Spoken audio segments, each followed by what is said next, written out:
Welcome to the Big Screen Bols podcast, a podcast where Caleb Kendall and Christian McCright give their reviews and reactions to what's happening on the big screen.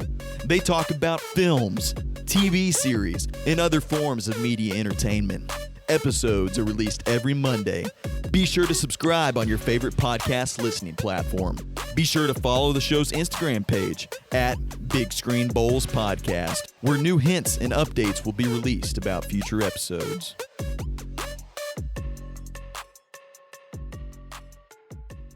Hello, everybody, and welcome back to the Big Screen Bols Podcast, where you have me, Caleb Kendall, and the cordyceps himself, Christian McCright. That's right, because I'm a fun guy. And he'll dig yourself into your brains, folks. Yeah. You'll be addicted to the podcast. You'll be running around trying to bite other people. That's Get them right. addicted to the podcast. Please listen to our podcast, comment, subscribe. No. Good. And the clicker himself, Jefferson Engel. Hey, what's up? I'm so happy to be here with you, Bols. This feels like a dream come true. I tell you what. Now, keep in mind, this is the man who came up with the word bowl. Like, this is the man himself. They call me the founder where I'm from. The founder. Oh. He probably should have been our first podcast guest anyway, but just like we had to get Rocky in first. And Yeah. You had to bring Coach on. Like, it came into it, but first thing we could get Jefferson related to on the podcast, we had to bring him on. That's right. Just know that you're always second choice. I've heard that many times. I don't need to hear it more. I'm just kidding. A lot of other coaches have told me that too, Jeff. Don't worry. You'll always be sixth man, Kendall. Don't worry. Yeah, don't you worry. All right. But just with the memes that we've been talking about here, I think everybody can kind of pick it up. That's in our audience group. We're going to be talking about The Last of Us. That's right. More specifically, the TV series. But again, we all know the TV series is based on a video game. So we'll jump into all customs and aspects of it when we get there.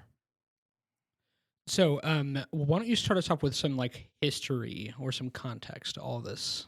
I say first things first, Christian. Are we PS4s or are we Xbox Pros on this podcast? This is a debate here? that long, I mean, for centuries, all the way back to South Park, that this has been the big debate. I grew up on PlayStation, so I didn't come into Xbox till way later. But my first console was actually a Nintendo DS. And so, of course, all three of us, we've been friends for most of our entire lives. Jefferson, you were my very first friend ever in my life. Longest running in the race. And when we started out with like Pokemon and Mario and Yoshi's Island, things like that on the DS. You were already into a lot more games than I was exposed to. But then eventually I got into PlayStation. And it wasn't long until, years later, The Last of Us came out. And it was such a huge success. And so then I was like, I've got to play this. I didn't end up buying it. I played bits and pieces of it. I borrowed it from somebody else. Back in the glory days when you could borrow games instead of having to download them. Lost start. That's right. And The Last of Us is only on PlayStation. It's not on Xbox. So for me, I was always into PlayStation because it had all the exclusives that I liked. I wasn't as big into Halo as my friends were. And now things have changed. Now I'm play the Xbox Series S, and I luckily have The Last of Us as an HBO Max TV series, so that works for me. But you, Mr. Jefferson. Oh, I mean, this series, I haven't played too much. I played a bit of the first game, but for the most part, it's been mainly the show.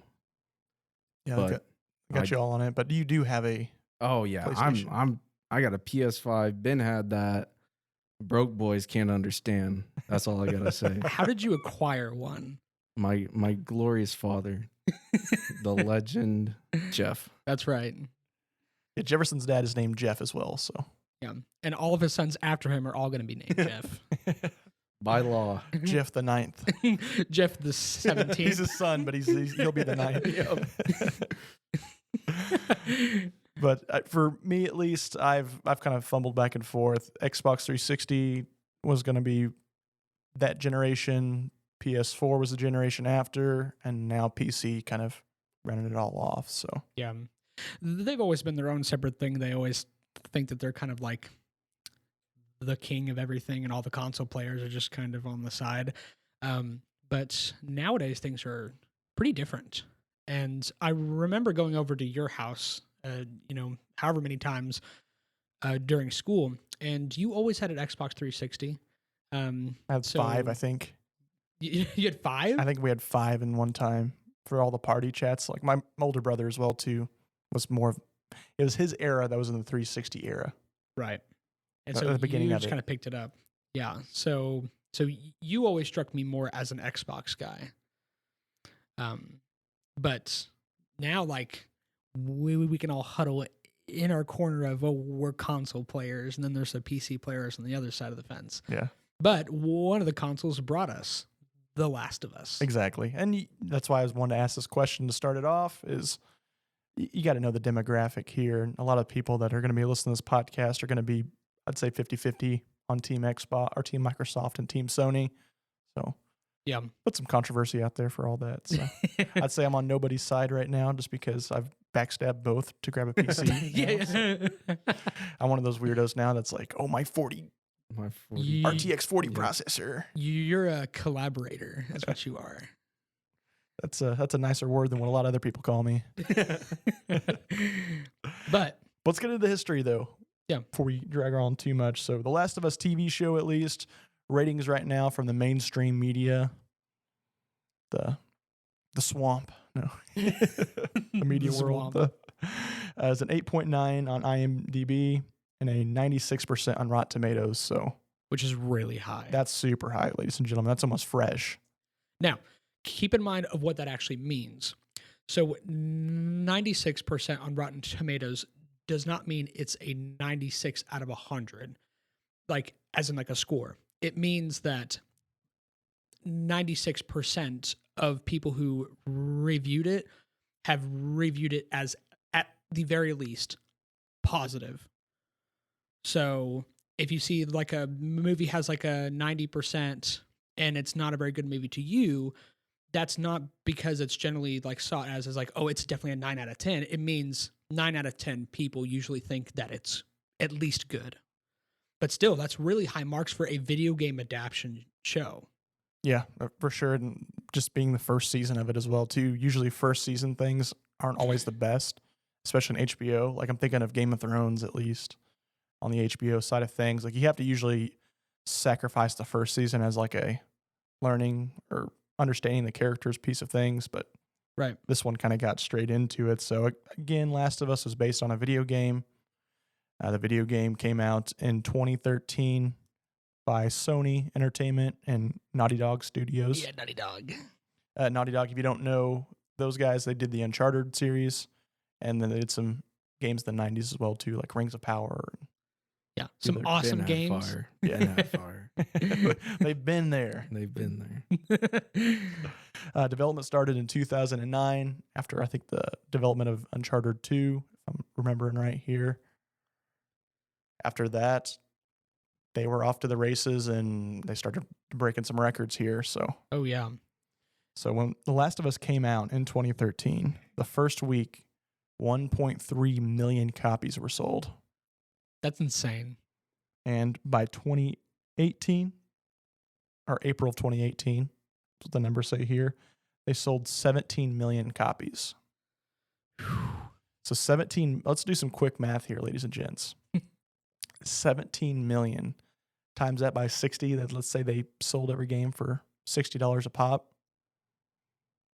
That's $1 billion. That's $1 billion right That's there. a lot of money, I'd That's say. a Billy, That's baby. over $1 billion at this point. So That's just unfathomable. Yeah. Almost. it's a successful game. It was a very emotionally engaging game as well too. Like I'll never forget. So I never actually played the game. I did a watch through of the first the first game, and watching a content creator cry while playing the game, somebody that plays games for a living, that's a little bit of a different ballpark compared to Yeah. what else is out there. So It's very story driven, Yep. very character driven. exactly, and the game's probably going to be taken off now, especially that the series came out as well too. Yeah, they I'd just love had to the see remastered version come out. Yeah, And a very bunch of recently, copies yeah. sold for that. Exactly. Yeah, those figures aren't even accounting for And the not fir- only the sequel but the remastered Yep, as and, well. Which and it's is wild. $70 right now on the Yeah, Yeah, market that's right now. So And by the time that so many of those copies were actually sold, the first season wasn't even done with on HBO Max. There were only like a few episodes in. Yeah. And people just started, they just started raking in the money. Yeah. I'd say that Billion's getting ready to call his old cousin Yeah, Uncle Billy, Uncle Billy. cousin Uncle. Yeah, Yeah. that's Speaking of Bill, and we'll get to him later. oh So Jefferson, tell me your overall thoughts on season 1 of The Last of Us. I could even cut it just cut into a couple episodes as well too, because I call it in a sequence. 1 to 3 is a sequence, 4 to 6 is a sequence, and then a sequence after that as well too. So split it up however which way you want to do it. That's how I'm going to do it at least. So The first 3 episodes, it really blew my mind. That was crazy. I mean, the first episode is one of the best episodes of any TV show I've seen in at least the last decade. Yeah. Oh yeah. I mean, it was just off the rails. Yeah. It was insane. There was always something. And it was an hour and a half. Let that be known. It was an hour and a half. was a And long there was opening. no downtime, No. in my opinion. That was about as perfect of TV as you're going to get. And then the second episode, I mean, it didn't stop. It kept going. There's ridiculous character arcs. And then, you think, okay, there's a lot of main story going on here. We got some character arcs as well. And then for the third episode to be quantified as typically filler, for I don't like the word filler, but that's what people will call it. They would call the third episode filler. But that was some of the greatest world building I've ever seen in a TV show. Like that, it blew my mind. Yeah. The first 3 episodes could not be stopped. It was ridiculous. And the 4 through 6, I mean, I was like, okay, it's going to slow down eventually, but it kept going. It was wild to me. I haven't seen a TV show like this in quite a while, where nearly every episode has just been 8 out of 10 plus. Like, there were a couple perfect episodes. 7 through 9, I mean, there was an episode in there that I wasn't crazy on, but they ended it about as well as they could have. I think it was about of a precise ending as you could have asked for.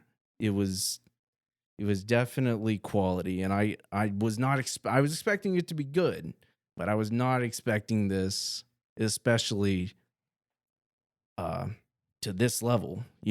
This was wild. It was insane to me. Okay. So the first 3 episodes obviously start off with a bang.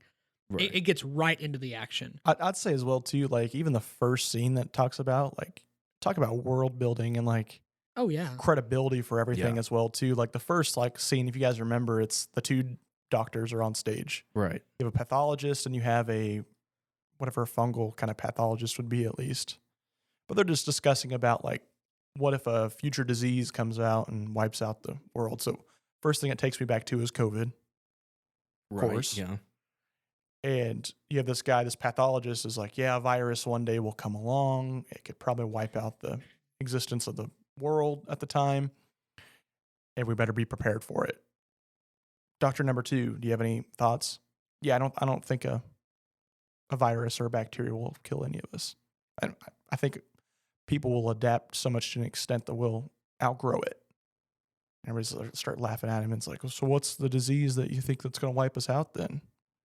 He's like, because there is one out there. That's what he says. And he's like, but I believe it'll be fungal. Everybody starts kind of cracking up, and the doctor on the stage starts laughing as well too. It's like, I know what you're thinking. Again, funguses can't usually live in temperatures over 100 degrees, and our bodies are designed in a way to turn ourselves up to 100 degrees to kill. That's why you get fevers. Of course, ladies and gentlemen, if you didn't know, we're talking back science today here. Give this man a lab coat. But he's like, and that will kill funguses, but we have these cordyceps that we'll see that go into ants at least that don't have that ability to turn them into basically zombies. What if, let's say, the world gets hotter? Basically nudges at global warming. What if the world gets a little bit hotter and basically these cordyceps say to themselves, like, let's make this a little bit stronger. Let's make ourselves a little bit available to take the heat. And that's when it ends off from right there. Like you said it, world building. Yeah, instantly. I mean, a lot of time you've got just like pretty boring preludes, but that was like, if you kind of already knew the general plot, you were like, oh my God, bro, this is a little too quick for me. They're already going off. Yeah. It was insane. And I'm an idiot as well too. So again, I understand that now doing more research, like cordyceps are never going to be able to dig themselves into human brains or anything like that. But like being a novice, not understanding anything about funguses at all, watching that I was like, freak you out. I'm kind of like, I got to research this a little bit more in depth here. Like, let's see what's going on here. So like when I look at TV shows as well too, and this is really important to say, and I think a lot of people say this as well too, is the TV show believable? Yeah, is it thought provoking? Is it? That's what I like to say. Is it thought provoking? And this is a very thought provoking show. Yep. Whether it's scientifically or emotionally, it is very thought provoking. Yep. It's believable, makes sense, and again, it's likable. You can like how this story's going to be. It's not like a regular zombie film where it's something along the lines of, oh, one person got sick and bit somebody, and that person bit somebody else, and that person bit somebody else. It's like there's a good reason on why half the world got infected at first, and then it spread to everybody else. Right. Because it got in the food, it got in all sorts of other places. And that's how fungus, and I'm kind of an agriculture guy as well too. That's how, like, if you hear like ergots and stuff like that, they get into like grains. That's like, they even say the Salem witch trials, that's how they started, was there's some fungus that entered the wheat to make people hallucinate and see different things, which was what brought that on. So that's a lot of times what farmers and people have to worry about, is making sure grain is stored in a dry area so fungus doesn't accumulate. In a silo. You heard it here, baby. Well, well, this is all right. Let the agriculture man speak. Oh, man. I'll go ahead, Christian. No, I was just going to say, what separates this show from things like The Walking Dead was, one, the way the virus worked, and two, because it was grounded in some sort of realism and it was believable, as you said, that made it even like scarier. Because The Walking Dead is not, like, in my opinion, is not at all like a scary show. Yeah. It's a very entertaining show. It's like, it's about zombies. You know what you're getting into. You're more attached to the characters. Things happen to the characters, and that kind of drives the story forward. It's the same concept here, except for the realism behind the virus and the fungus and whatnot is so unique and so different that it makes you wonder. It actually makes you wonder if something like this could happen and be real. And that realism is what makes it scary, because this show has some moments that are like, okay, this is actually kind of terrifying. The first episode actually really got me, not just for like jump scares, but like when Sarah goes to check on the old lady, like that stuff was nuts. And I was not prepared for how dark that was going to be. Yeah, especially with all the little like the weird stuff coming out of the mouth at that point. Bro. Yeah, it's absolutely nasty, and the way that it's transmitted is super nasty. But that was enough to actually put some chills down my spine. And that's why people get scared at movies that are like slasher movies, but very specific ones like Scream or other movies like Paranormal Activity. because there's enough realism in there. There's enough basis for it in reality that it makes you paranoid. Yeah, just And like this hits that mark. yeah, for sure. just like Morbius. That is what separates this from like The Walking Dead. And I will say, like, through watching this one season of this show, I was more invested in this show than I was through multiple seasons of The Walking This Dead. made The Walking Dead look like a joke. Yeah. I mean, it was agree. embarrassing. Yeah, let's imagine. Let's take the greatest things about Resident Evil. I feel like Yes. let's combine it with The Walking Dead. Let's mash Yep, it together. that- Put some realism. Put some character development on Some it. good Yeah. characters, Some Yes. good realistic character characters. development, and go from there. Like I think it's just really neat. In the game goes to this as well too. But the different levels of like zombies that are out there, like you see Right. it in the second episode. I think when the clickers come out, Yeah. they can't see anything, but they're a lot stronger. Right. Like that's cool. It's a cool concept. Like they Yeah, that- mutated in a way where they were able to. I think adapting it from a video game makes that easier because you Yep. already have these classes. The Walking Dead based on comics, that's a little tougher. Yeah. But And then episode five or six, one of those two, pretty sure it's 5, that has the big fat zombie. oh yeah, Where it's The like, bloater. yeah, this guy was trying to wipe him down. He unloaded a full magazine on him and it did nothing. Yeah. And I was like, oh my gosh. I would say one thing that's different in the games though. Like in the games, they always talk about the spores too. Yeah. Like they have to put masks on and throughout the period of it. Like the bloater, the biggest, like the scariest thing I remember about the bloater is that he can like shoot spores out, and you got to be careful about dodging these spores and not getting in the way. But either way, they still made him pretty scary in his own mindset, being able to crush somebody's skull with just his bare hands. Oh my gosh, he ripped that dude's head off. And I was like, oh my, this is like the Hulk version of the zombies. He just massacred that guy. Dude, that guy got massacred.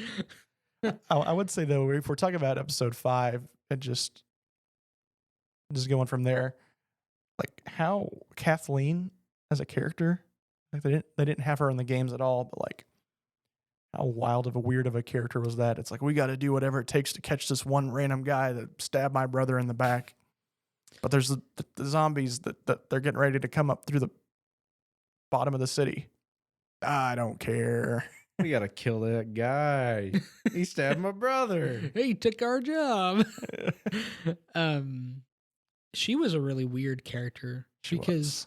like I understand her motivation, and she did have that like line of dialogue where she said like he told me to forgive this person, but I just can't. I mean, that's honestly how most people are.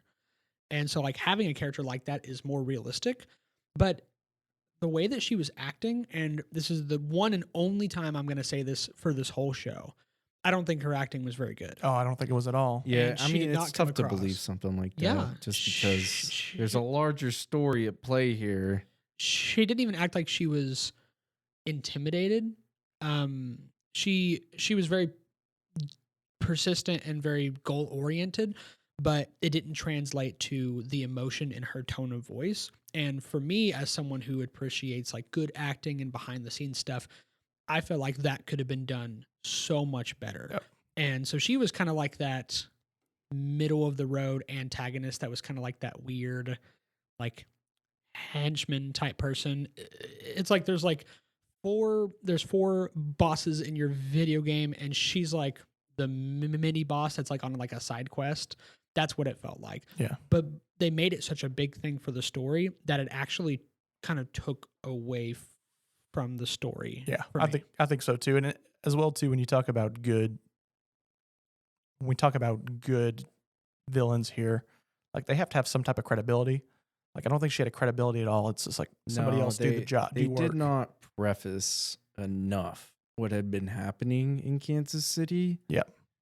They just kind of threw us in the middle of it. I think it could have had a bit more backstory for that. And like all these characters are like, oh yeah, like bad things happened in Kansas City, and we're like, okay, like what? Like what? these bad murders happened. It's like okay, and Give me some details. it doesn't even show her brother like at all. Yeah, And I'm I like, know. show Yeah, us this stuff. This would be it- important to see. Because that's something that they done. is they would show flashbacks that give more context to the story. I don't know if that was like a time issue that they Right. were like, well, they'll make this episode too long, but I don't know. You really could have stood to have that in there. I get that. I guess it's an original character to the show, so you can't base anything off the game, but that was kind of rough. Yeah. To be fair as well, too, like I think after the first couple episodes came out as well, I think they understood it's like get Pedro Pascal on the Exactly. Put him on the screen put as him on much the as screen possible, as humanly bro. possible. It's like Kathleen's talking about some sinister deal, and it's like, cut it back, cut it back, cut it back. Bring us more Oberyn Martell. That's what I want to see. The goat. The GOAT. That's me and Jeff were talking about this before you came over here, but just like how solidified of greatness that he's got it's into now insane. after yeah. doing Game of Thrones, great. Yeah, The at that Mandalorian. point, he proved himself with The Mandalorian and solidified himself as a star with The Last of Us, Yep. in my opinion. Yeah. Because, like, I mean, he carries a lot of weight with the Mandalorian, but you don't see his face a You lot. hardly ever So, see like, his you face. you mostly just see his armor, and you just hear his voice. But like now, like seeing him like face to face and having him like in costume as Joel, I looked at that and I was like, yeah, that's Joel. Yeah, it was surprising how great of an actor he was for that character. I was not expecting that kind of quality. If you know what happens in the second game, you're probably crying right now Yeah. thinking about this. Yeah, rip. Spoilers for the second game. Speaking of characters, though, what does everybody think of Bella Ramsey as Ellie? She could have been better, but in my opinion, child characters, and by child character, I mean anybody under 18, they're going to be annoying. I've gotten over the fact that they're going to be annoying. And she was annoying, don't get me wrong.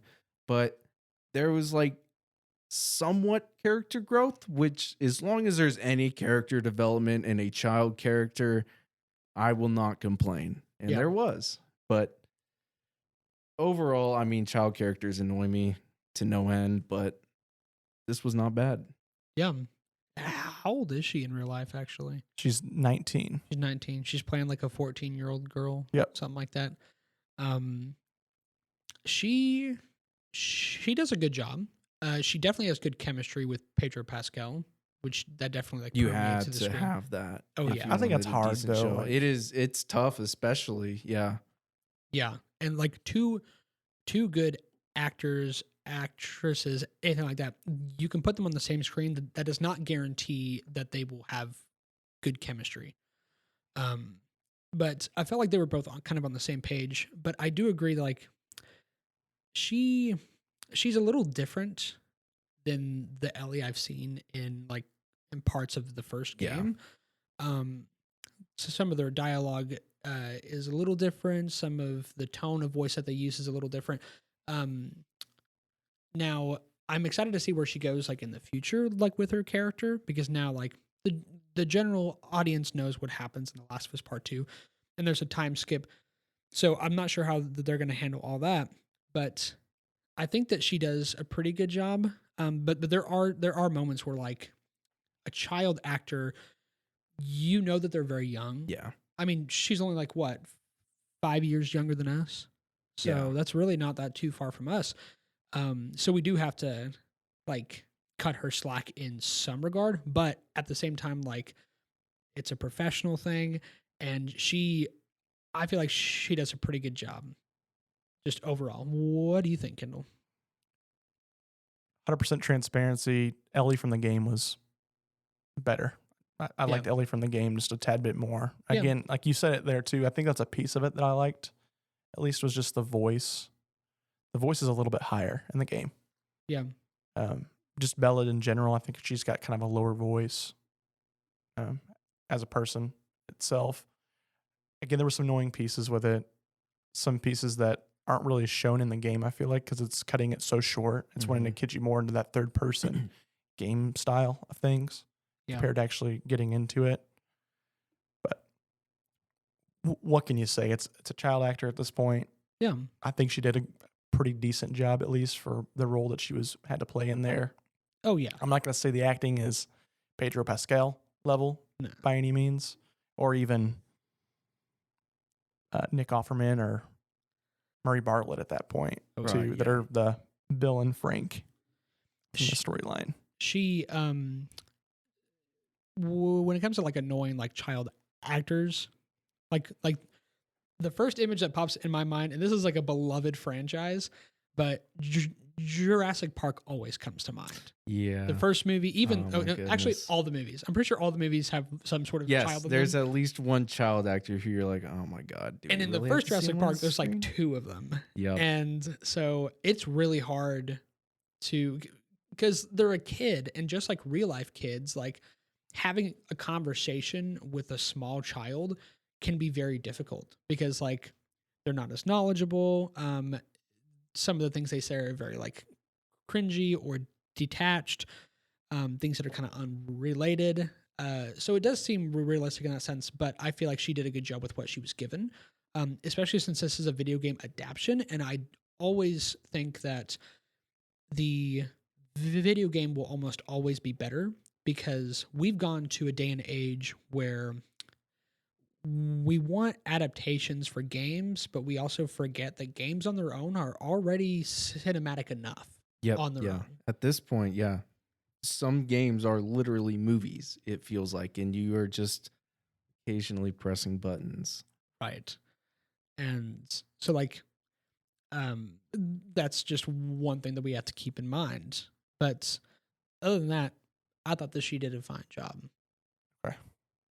And I think with her actor, you really have to think about not just how she was going to play in this season, but as you know, the time skip that happens for The Last of Us Part 2, you're definitely going to have to look forward for what you're going to want in, the potential main actress in your show.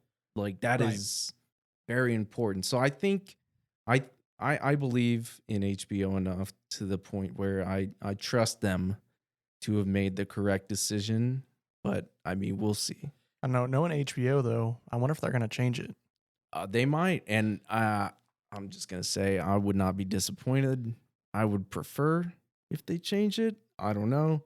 I'm typically the type that likes to stay true Mhm. to the adaptation for the most part, but I don't know. There's some things. Pedro Pascal is such like a well-loved actor. If you want money, you're gonna keep him on the screen, right? HBO, hear us out here. Money is on the line here. Money is on the line, we dog. we know what you like. That's right. Sony, you listening to us? Right now. But I would say, yeah, it's because even if they do kill him off, like you're talking about Last of Us Part 2, make it actually meaningful. Exactly. Don't make yeah. it just one of these Oh deals. my It's God. like Tommy and Joel and Yeah, Ellie all run into these group of guys, and it's like, yeah, sorry, we don't have a lot of ammo on us right now, and yeah, we're from a town just right up the road that has all electricity. You know, the town where some crazy guy came through and killed like a doctor and a bunch of other people from the Fireflies. Again, like preface, we don't have a lot of ammo right now. This is my brother here. His name's Joel. Joel Miller. Yeah, that's his last name. His social security number is 1112345. His credit card back when the world was around was 6011. But just so that we're clear, we don't have a lot of ammo. Yeah. And he's got this little girl with him that has a cure of some sort within her body. They might have tried to done like some surgery on her at one time to get it, and somebody might have went crazy and killed a whole bunch of people to save her. Something along those lines. I heard it on MSNBC, stuff like that. Yeah. But that's the guy right here. This is him. Yes. Yeah, that's him. Would you like to kill him? I think you would. And he does not like golf clubs. Hates them. He gets Oh, murked by a man. golf club, Yeah. ladies and gents. Yeah. If you didn't know. So yeah, spoiler alert for The Last of Us Part 2, the game. Just so that you all know, so Joel does die, and so Will that change? That is right. That is the question. Will that change? That is the literal $1 million question for HBO. Had 100 million. 100 Plus. million, yes. 1 Billy. The Calling Aunt Billy up here. Aunt Billy. 3 bills. I think that honestly, I think that they should kill him off. But the thing is, in the second game, it happens very early on. And so I feel like it would be better for the show if they would kind of add in some more filler stuff or give some more context and do it later on. And I feel like that would be fine because then you can build it up, make it more meaningful instead of just being ambushed and it just happens in like the first or second episode. So from what I have heard is that they are potentially splitting up The Last of Us Part 2 into multiple seasons. Okay. So if that's the case, the season finale of season 2 could be where they decide to kill Joel. If I were HBO and I was going to kill him, that is what I would do. You get another full season of Pedro Pascal money. Yep. And then you're like, well, I guess we believe in Bella Ramsey to carry our show for the final season. But Yeah. that is what I would do personally. Yeah. Yeah. To kind of switch topics up here, you said we'd talk about it at some point. We haven't talked about it yet. Bill and Frank. Oh, Bill and Frank. Again, like a very, very small piece of the series. Did they talk about Bill and Frank within the video game franchise here? But they had a whole entire episode basically dedicated to them here. Do you both think that that was a good idea? Yes. I do too. I think it was good world building. You take two of some of the greatest actors, Yeah. There's some give one incredible episode, acting in basically that. dedicate to them. You're going to have some success there. Yeah. Right. And call it what you want. I know I've heard a lot of hot takes about homosexuality sure. and all that as well too within it, which again, if you don't like that, if you do take that out or whatever else you have out there, like that was just good acting. Yeah, it was absolutely. incredible. The fact that it can like make you emotional, you're just like, man, I can't particularly relate to this situation, but man, this got me in my feels. I mean, that was like Exactly. incredible acting. It was good world development. I mean, that's what you ask for in a quote unquote filler episode. Yep. Right. Like if the apocalypse happens, is there not going to be some crazy guy out there that's got a bunch of guns in his basement? and just- Exactly. You have to throw that in. It's hilarious that Frank actually makes like a joke just like that. He's like, "Oh yeah, and we believe 9/11 was an inside job, and Yeah. and the government are all Nazis." And he goes, "The government are all Nazis." And he's like, "Well, maybe now, but not back then." The characterization was so good, and I did feel like it was one of the best episodes of the whole season. I still think the best episode was probably the first episode. Yep. But I probably put this as probably a close second. And probably tied with the last one. I actually really liked The last one was pretty I good. love the last episode. But as you said, like there's so much emotion. Even if you don't particularly relate to the situation, it has such a good world building aspect and really I mean the acting is just top notch. I mean you can't get better than that. You absolutely cannot get better than that. They could not have performed better in any circumstance.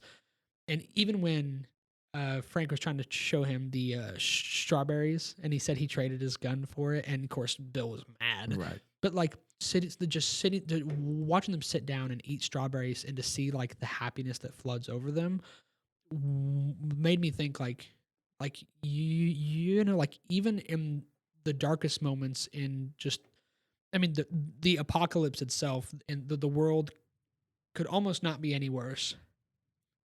It's the little things that matter. And I It think was so right now, like a hot take on my end of things, HBO or whoever else has the rights to this, just put a bunch of film together of Nick and Murray eating together, and you could make a lot of money. You definitely could, Just bro. Hey, You definitely could. and playing piano. all it needs to be is, hey, I'm Nick Offerman, and I'm Mari Bartlett, and we're going to be eating some food today. Spin-off series confirmed. Master Chef Apocalypse Edition. Yeah, I would see that definitely being a Oh, Definitely be a if they series. really want to milk it, they can do some crazy stuff for real. But just the ending of it, like how like emotional that was. Like again, like you said, like not everybody's going to be in that exact situation, but just like even if you put that into like your best friend or put that into your wife or girlfriend or whoever else, Or it your is. dog, Possibly, yeah, Yeah. possibly. Like a lot of people have to make that decision about Yeah. killing their dog and stuff like that too. Yeah.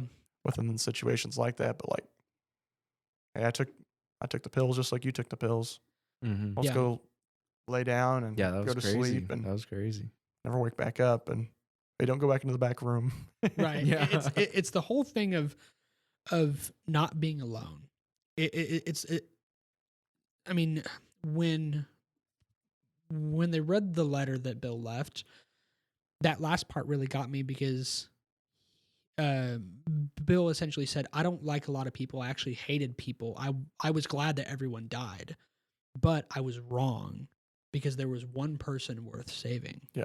And I hate you And- too, oh my Joel. gosh. Like, yeah, like I hate you too. Like, he basically told him like, "I don't like you very much, but we're kind of like friends, almost." yeah. Or we're protectors. Like we're similar because we're the people that want to protect.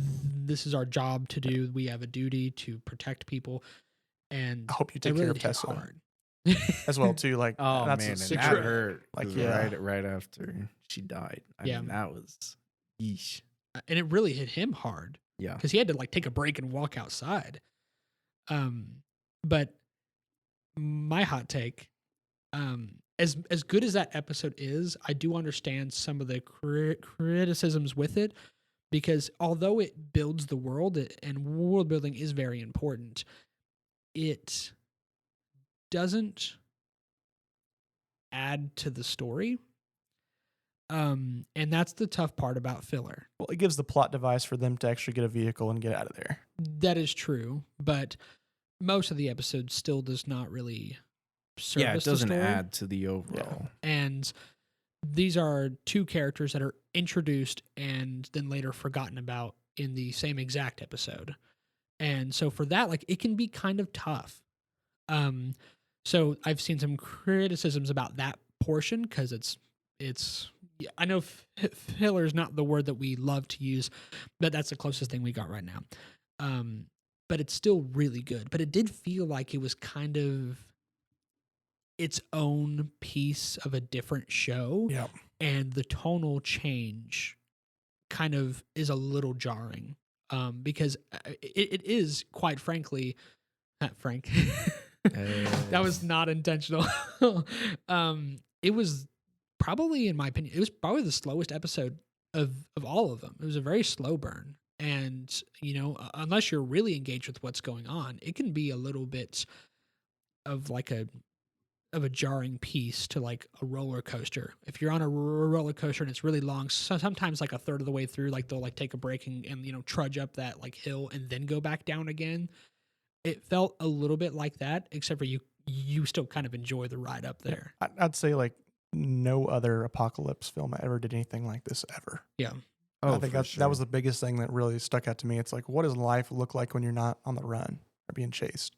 Exactly. Yeah. See, that's the thing that like The Walking Dead could never do, and they never did it. I haven't kept up with the show in years, so I'm gonna be honest. But like, because it was so disinteresting. I mean, it was the same thing over and over. This, I don't care if it goes on.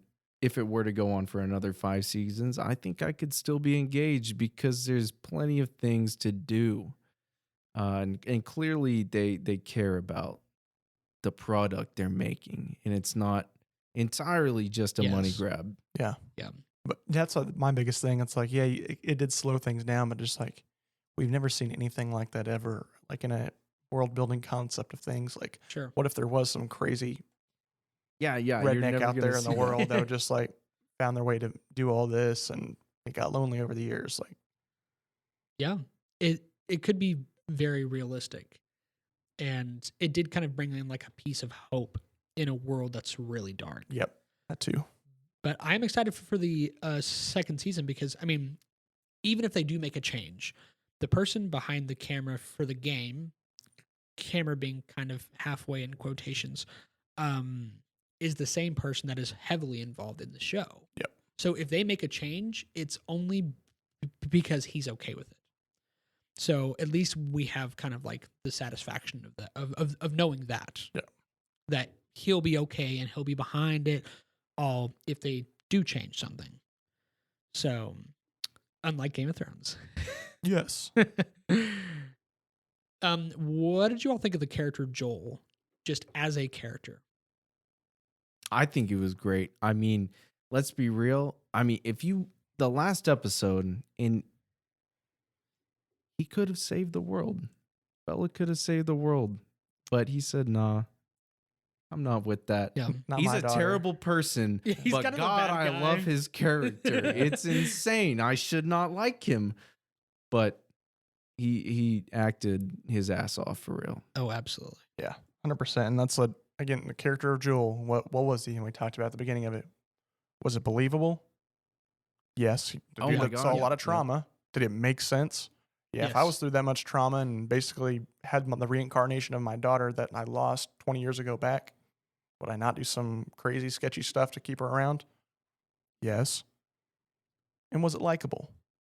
Of course it was likable. Yeah. It was a very hard, jaded character that you get to see kind of lower its boundaries throughout time because he starts to understand that he's not the only one that's been through trauma. Other Mhm. people have as well too, and they deserve for him to open up and be that father-like or friend-like person. He is kind of like, as you said, he's kind of not a good person. Exactly. Yeah. That's what makes him such a good character. I think you're a good character if you are not a good person, but the vast majority of people still like that Yeah. character. A brutal individual. Like Exactly. the moment when yeah. he finally gets healthy and captures those people, and it's like, where is it at here? Point to your base with Mhm. this knife in your mouth. It's like Yeah. your kneecap's getting ready to be torn off. Yeah. Here's where it is. And it's like, all right, if you told me wrong, if your buddy points in a different spot, I'm going to really, really torture you. Yeah. And he's like, no, I promise you that this is the location. He's, okay, good. Knocks him over the head, kills him. Yep. Like, Yeah. but he told you everything that you Don't wanted care. and It's stuff Like, like doesn't that. matter. Don't care. He's like, I'm not a good person. Yeah, he's like, well, I'm not going to tell you where it was either. Don't worry, I believed your buddy. Wow. Whack. Yeah. And in the last episode, spoiler alert as well for the last episode, he has this choice. As you were saying, he has this choice to either save Ellie and forego the whole, like, oh, we're trying to cure the world, stuff like that, or he could let them do surgery on her, because for those of you who haven't seen and are listening to this all for the first time, Ellie is immune to the cordyceps disease.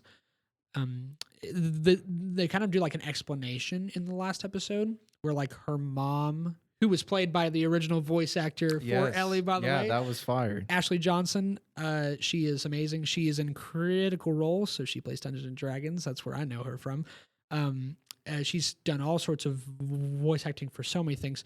She played the mom, and while she was giving birth to Ellie, she was essentially trying to run away from this runner zombie who did bite her, and somehow the processing of the fungus from her through the umbilical cord to the baby made like a blocker fungus within her that tells the other fungus basically like no, we're pretty much the same, you don't have to infect me and stuff like that.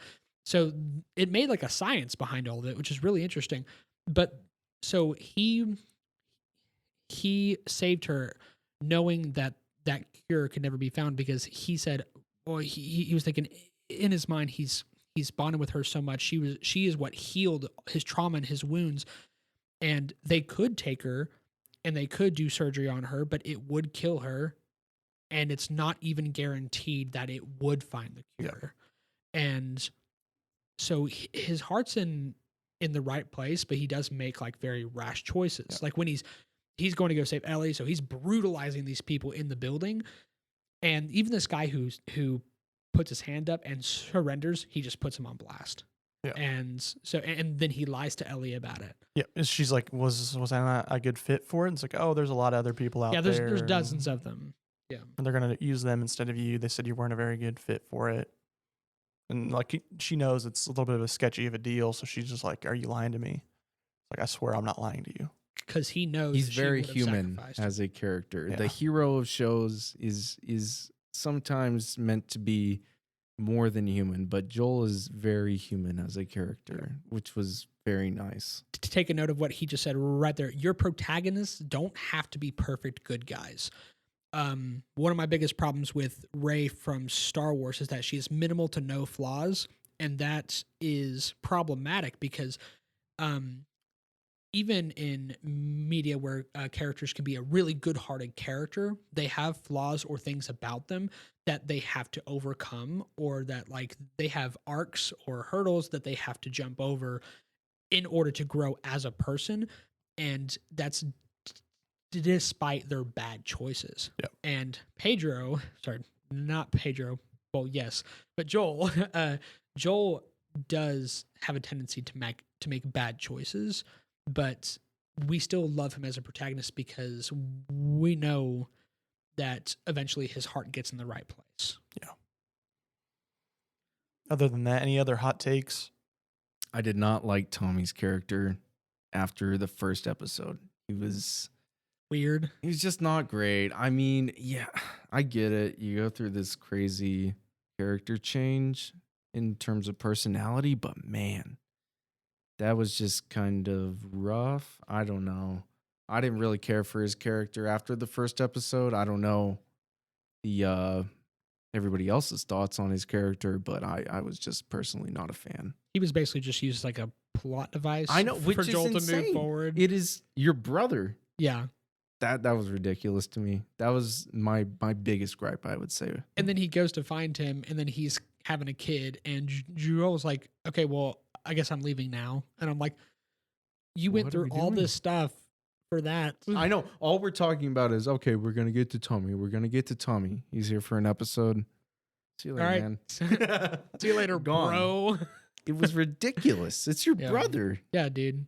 Yeah. My hot take is I really hated this show. I'm kidding. I did not. It's a good show. I really like it. It's a solid, like, I'm gonna give it like an 8.5 out of 10. I think it's pretty good. Nice. There are some things that I would change about it. There's a couple episodes, especially in like episodes 4 through 6 or 4 through 7, I really think, that really slow down and drag a little bit. Yep. I would have definitely cut down a lot of those parts. I would have cut the whole Kathleen stuff and done something different with that. But it is a really good time, though. I do enjoy it. Yeah. Jeff, what's your rating on the I think mine's about the Initially, same. 8.5. 8.5. Yeah, I would say so as well. It was, again, one of the better TV shows that I've seen in the last decade, which was, especially for its first season, that doesn't happen very often. Yeah. hot take for Mr. Kindle over here? If I got 10 popcorn bowls out in front of me, 9.2 is what I'm giving this thing. This thing would have basically been perfect if they could have fixed the whole entire dragging of the 4 through 7. Yeah.